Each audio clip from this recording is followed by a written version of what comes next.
বন্ধুরা, আশা করি তোমরা নিশ্চয়ই ভালো আছো। আজ আমি সিপাহী বিদ্রোহের প্রকৃতি নিয়ে আলোচনা করব। চলো আলোচনাটা শুরু করি। 1857 খ্রিস্টাব্দের মহাবিদ্রোহকে নানাভাবে বিচার করা হয়েছে। সমসাময়িক ইংরেজদের মধ্যেও এই বিদ্রোহের কারণ সম্বন্ধে মতভেদ আছে। জন লরেন্স একে দেশীয় সিপাহীদের বিদ্রোহ হিসাবে গ্রহণ করেছিলেন। তার মতে এর অন্যতম প্রধান কারণ ছিল কার্তুজ সংক্রান্ত বিষয়। অপরদিকে জেমস আউটরাম একে একটি সুপরিকল্পিত ইংরেজ বিরোধী ষড়যন্ত্র বলে মনে করতেন এবং এই বিদ্রোহের মূল উদ্দেশ্য ছিল ভারত থেকে ইংরেজ শাসনের অবসান ঘটানো। তার নিকট এই বিদ্রোহ ছিল হিন্দুদের সহযোগিতায় মুসলমানদের ষড়যন্ত্র। অধ্যাপক পার্সিভাল স্পিয়ারের মতে এই বিদ্রোহকে ব্রিটিশ শাসনের নবসৃষ্ট ভারতের বিরুদ্ধে পুরাতন রক্ষণশীল ভারতের বাধাদানের প্রচেষ্টারূপে ব্যাখ্যা করেছেন। ভারতীয় ঐতিহাসিকদের মতে ইহা সিপাহীদের বিদ্রোহ হিসাবে শুরু হলেও আসলে এই বিদ্রোহ ছিল ভারতের জনসাধারণের প্রথম জাতীয় সংগ্রাম।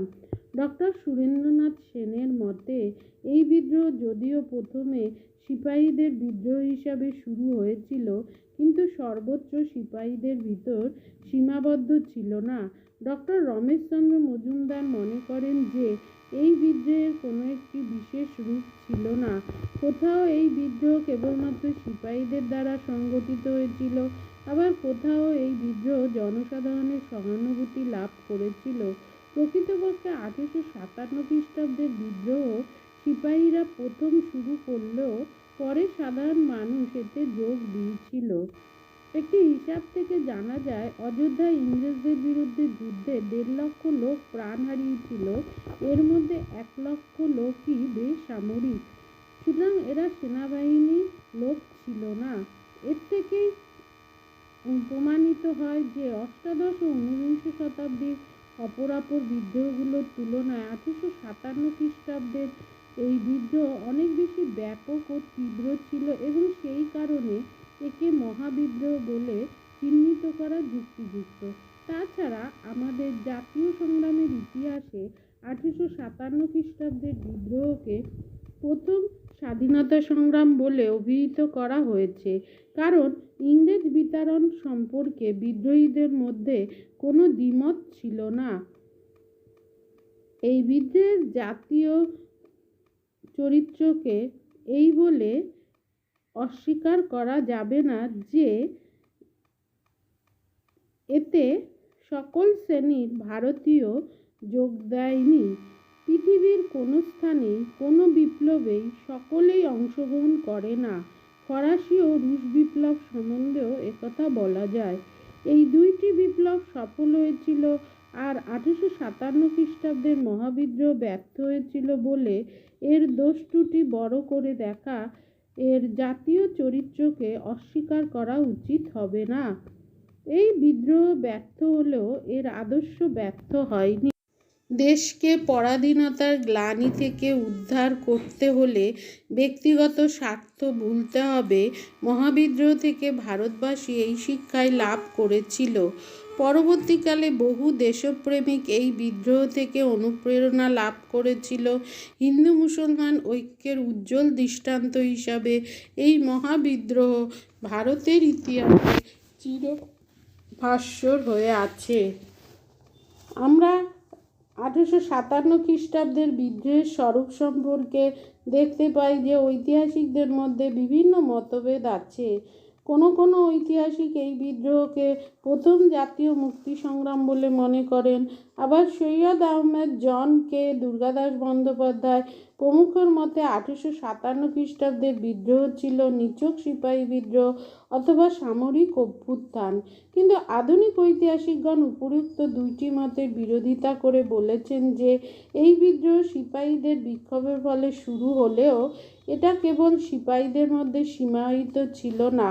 জাতি, ধর্ম, বর্ণ নির্বিশেষে দেশবাসী সিপাহীদের বিদ্রোহে অংশগ্রহণ করায় কোনো কোনো অঞ্চলে এটা গণবিদ্রোহের আকার ধারণ করেছিল। সুতরাং সিপাহী বিদ্রোহকে প্রকৃত সিপাহীদের বিদ্রোহ বলা যায় কিনা তাই নিয়ে মতান্তরের শেষ নেই।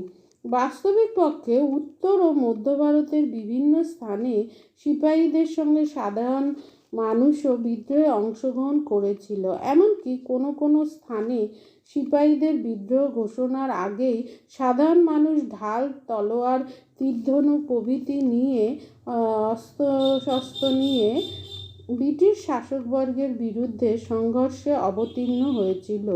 উত্তরপ্রদেশ এবং বিহারের কৃষক ও শ্রমিক সম্প্রদায়ের অংশগ্রহণ সিপাহী বিদ্রোহকে যে গণবিদ্রোহের রূপ দিয়েছিল তাতে কোনো সন্দেহের অবকাশ থাকে না। উত্তরপ্রদেশ এবং বিহারের শ্রমজীবী মানুষ প্রচণ্ড অসন্তোষ হয়ে তারা দলিল, ঋণপত্র প্রভৃতি ধ্বংস করে বিদেশি শাসকবর্গ এবং তাদের সৃষ্ট নতুন জমিদারদের বিরুদ্ধে বিক্ষোভ জ্ঞাপন করেন। এমনকি সেই সময়ে তারা ইংরেজদের প্রতিষ্ঠিত বিচারালয়, তহসিল প্রভৃতি সরকারি প্রতিষ্ঠানগুলি আক্রমণ করতে থাকে। এই প্রসঙ্গে উল্লেখ করা যেতে পারে যে যারা বিদ্রোহে প্রত্যক্ষভাবে অংশগ্রহণ করেনি তারাও বিদ্রোহীদের সাফল্যে বিজয় উৎসব পালন প্রভৃতির মাধ্যমে বিদ্রোহকে পূর্ণ সমর্থন জানিয়েছিল। 1857 খ্রিস্টাব্দের বিদ্রোহ দমনে শাসকবর্গ যে পন্থা অবলম্বন করেছিল তা বিশ্লেষণ করলেও সিপাহী বিদ্রোহে গণসমর্থনের ইঙ্গিত পাওয়া যায়।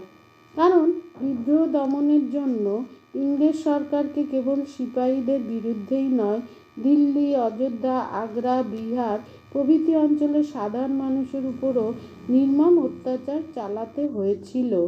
ঐতিহাসিক প্রামাণ্য থেকে জানা যায় যে কেবল অযোধ্যা রাজ্যই ইংরেজদের বিরুদ্ধে লড়াইয়ে কমপক্ষে 1 লক্ষ সাধারণ মানুষ নিহত হয়েছিল, যেখানে নিহত সিপাহীদের সংখ্যা ছিল মাত্র 50,000। সুতরাং 1857 খ্রিস্টাব্দের বিদ্রোহ ব্যর্থ হয়েছিল এটা ঠিক, কারণ বিদ্রোহীদের অস্ত্রবল, রণনৈপুণ্য প্রভৃতি সকল দিক থেকে তারা ইংরেজদের অপেক্ষা অনেক দুর্বল ছিল। ফলে ইংরেজ সেনাবাহিনীর নিকট তারা সহজেই পরাস্ত হয়েছিল। সামরিক দুর্বলতা ব্যতীত বিদ্রোহীদের মধ্যে সংযোগ এবং নির্দিষ্ট কর্মসূচির অভাবও বিদ্রোহের ব্যর্থতার কারণ হয়ে দাঁড়িয়েছিল। নানা সাহেব, লক্ষ্মীবাঈ, বাহাদুর সহ প্রমুখ নায়ক নায়িকাদের প্রত্যেকের উদ্দেশ্য ছিল সম্পূর্ণ পৃথক।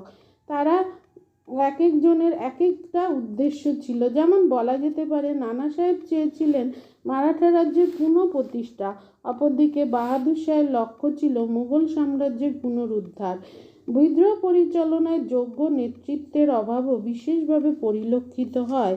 নানা সাহেব, ঝাঁসির রানী, তাতিয়া টোপি প্রভৃতি নিজ নিজ এলাকায় নেতৃত্বের ক্ষমতা প্রদর্শন করলেও সমগ্র দেশে বিদ্রোহীদের নেতৃত্বদানের ক্ষমতা বা শক্তি তাদের কারো ছিল না।